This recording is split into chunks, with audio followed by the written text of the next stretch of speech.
Bem-vindo, bem-vinda! O DNA está no ar ao vivo e hoje eu recebo o comandante Laércio Reis. Ele vem falar sobre a questão da segurança pública, mas vem também se revelar aqui nessa vontade de uma conversa mais intimista. Bem-vindo e que nós possamos aqui mostrar um pouco mais do seu DNA. Muito obrigado pela receptividade, pela acolhida. Para mim é um prazer enorme, como agora me sinto cidadão uberabense e também como comandante da Polícia Militar, a gente estar presente aqui e falar um pouco a nosso respeito e a respeito do nosso trabalho. Eu vou primeiro começar dentro de uma linha assim, que é buscar um pouco da sua origem mesmo, de entender um pouco mais das suas formações. O senhor vem de uma cidade menor, o senhor teve uma formação familiar de berço muito forte, né? Um pai agricultor que tem as origens da roça e que transporta isso para os filhos de uma maneira muito forte, né? Com disciplina. E apesar de não ter uma sequência de carreira militar como um todo, o senhor quis isso e lutou pelo seu sonho. Como é que era? O senhor já quando criança brincava, assim, era uma coisa que o senhor sonhava mesmo, desde pequeno? Conforme você já ressaltou, eu vim de família muito humilde, a minha família, toda ela, hoje ainda residente em Formiga, na cidade do Centro-Oeste Mineiro, fica próxima de Divinópolis.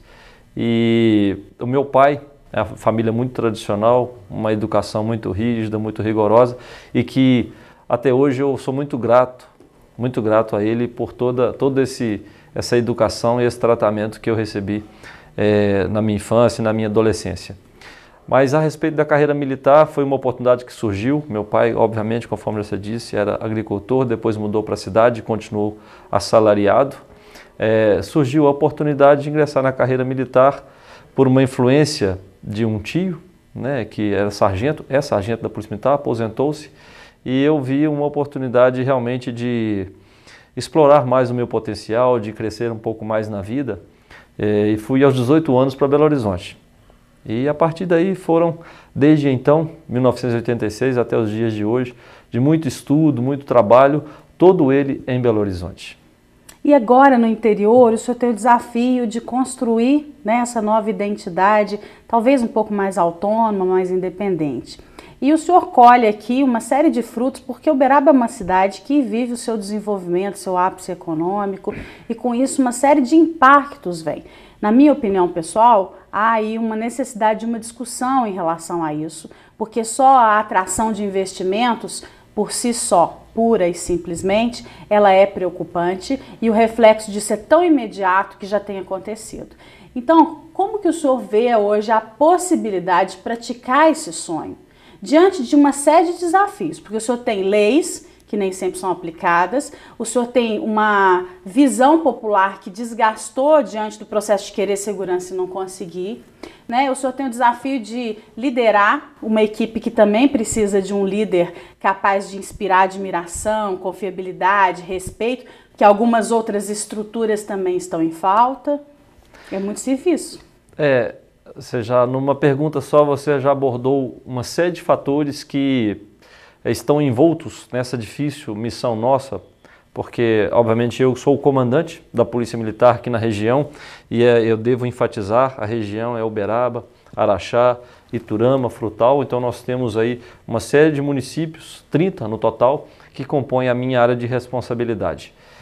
Mas especificamente Uberaba, que é o cerne da questão, que é a área que requer mais preocupação. Primeiramente, eu tenho falado sempre e repito isso com muita tranquilidade, muita franqueza. É uma cidade maravilhosa, quiçá a melhor do estado, das melhores do Brasil, com certeza absoluta. Um povo muito educado, um povo atencioso e acolhedor. Então eu tenho essa satisfação de, nesse momento da carreira, eu acho que estou no ápice da minha carreira em termos de conhecimento, em termos de experiência, e é um prazer enorme poder praticar, exercitar todo esse meu potencial nessa cidade maravilhosa do Triângulo Mineiro. Agora, os desafios, né, eles são muito grandes, conforme você já ressaltou. Nós temos aí a sistemática, a dinâmica da segurança pública por si só tem muitos desafios.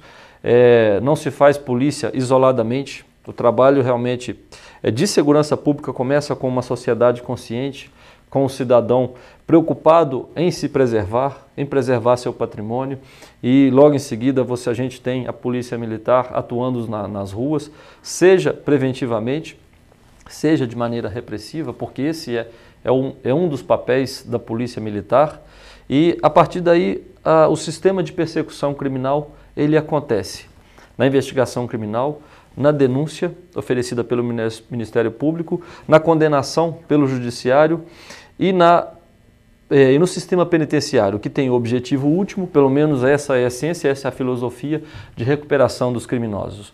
Então, pode-se perceber que a Polícia Militar é apenas um elo desse processo. E, infelizmente, às vezes a falha de outros atores desse processo recai exclusivamente na Polícia Militar, porque é a primeira que o cidadão precisa, é a primeira que o cidadão pede a presença, mas outros atores, eles às vezes falham.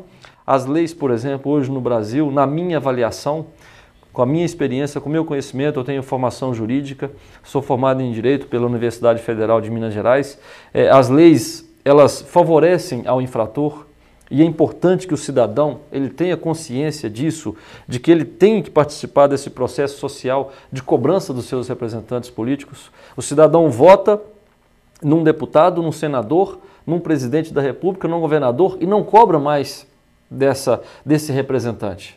Então, às vezes, uma falha do sistema de segurança, uma falha da Polícia Militar, que pode ser avaliada assim pelo cidadão, é uma falha da lei que protege um cidadão infrator. São vários os casos em que nós temos o mesmo cidadão, o mesmo infrator que cometeu um fato grave, 3, 4, 5, 10 vezes a Polícia Militar prende, conduz à presença da autoridade e pouco depois essa pessoa está circulando livremente como se não tivesse praticado nenhum ato infracional. Eu concordo com o senhor, assim, que esse é um assunto que a gente poderia ter horas para falar dele, né?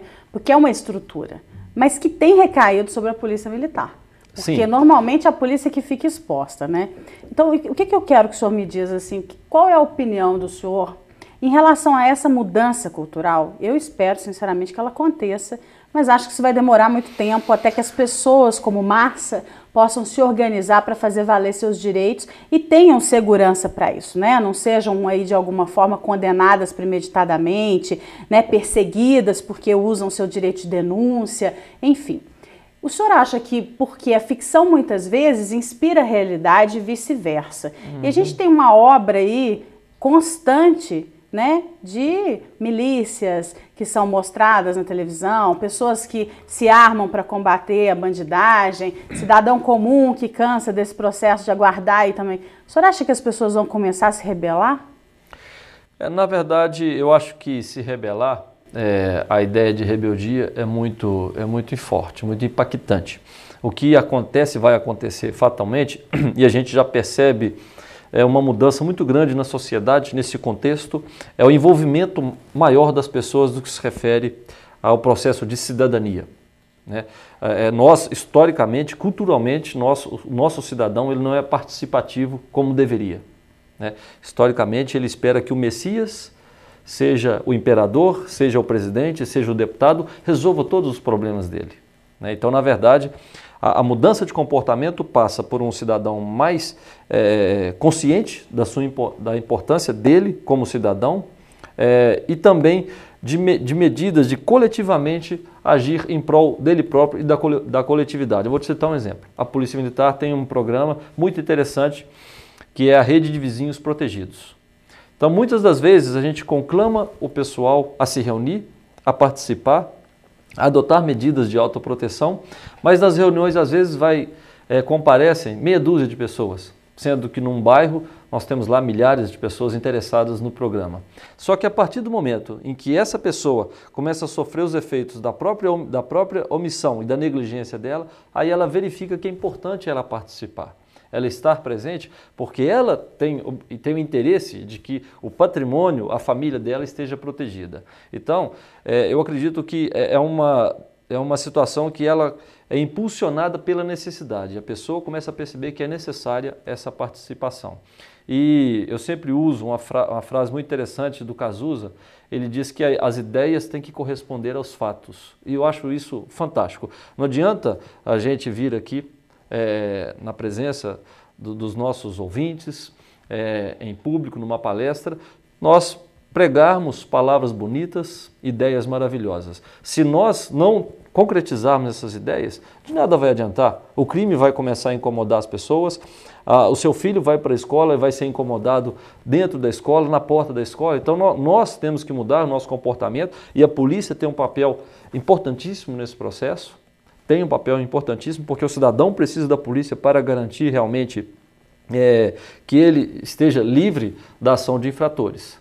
Mas é um trabalho que o contexto social todo esteja envolvido. E se me permite alongar um pouco na minha resposta, nós precisamos, e a gente luta por isso, principalmente até pelo exemplo, o nosso exemplo ele tem que arrastar realmente pessoas, de que tenhamos mais respeito em relação às pessoas. O brasileiro ele tem que respeitar mais o próximo, respeitar mais as leis. Inclusive, nós estamos fazendo um trabalho no trânsito da cidade nesse sentido, buscando que o cidadão respeite as leis de trânsito, respeite os demais usuários para que tenhamos um trânsito mais seguro, que não tenhamos tantas vítimas, tantos acidentes. Acho que tudo que o senhor colocou é muito importante. E eu compartilho, sim, de que há uma contrapartida necessária de todos nós que devemos participar e espero que o senhor tenha aqui a possibilidade de realizar seu sonho, que com certeza deve coincidir com o processo de trazer segurança, harmonia, paz para uma cidade que está precisando muito. Bem-vindo, viu? Que o senhor seja feliz. Nós podíamos ter mais tempo para falar, não temos. Eu agradeço muito a presença do senhor, que o senhor tenha muitas oportunidades de realizar seu sonho. Eu é que agradeço imensamente, de coração, a oportunidade. Falar sobre esse nosso trabalho é um prazer enorme. Eu até me emociono porque eu me dedico muito a isso. E nós vamos continuar trabalhando de maneira incansável. Temos dificuldades, sim, todos os locais do mundo, a gente tem dificuldade. E como última mensagem é o seguinte: nós estamos numa cidade maravilhosa e num país maravilhoso. Então nós merecemos ter uma vida mais digna em sociedade e para a nossa família. É isso que nós devemos buscar. Com certeza. Muito obrigada. Obrigado, eu que agradeço. A você de casa também nosso agradecimento e a certeza de que estaremos juntos no próximo programa. Até lá!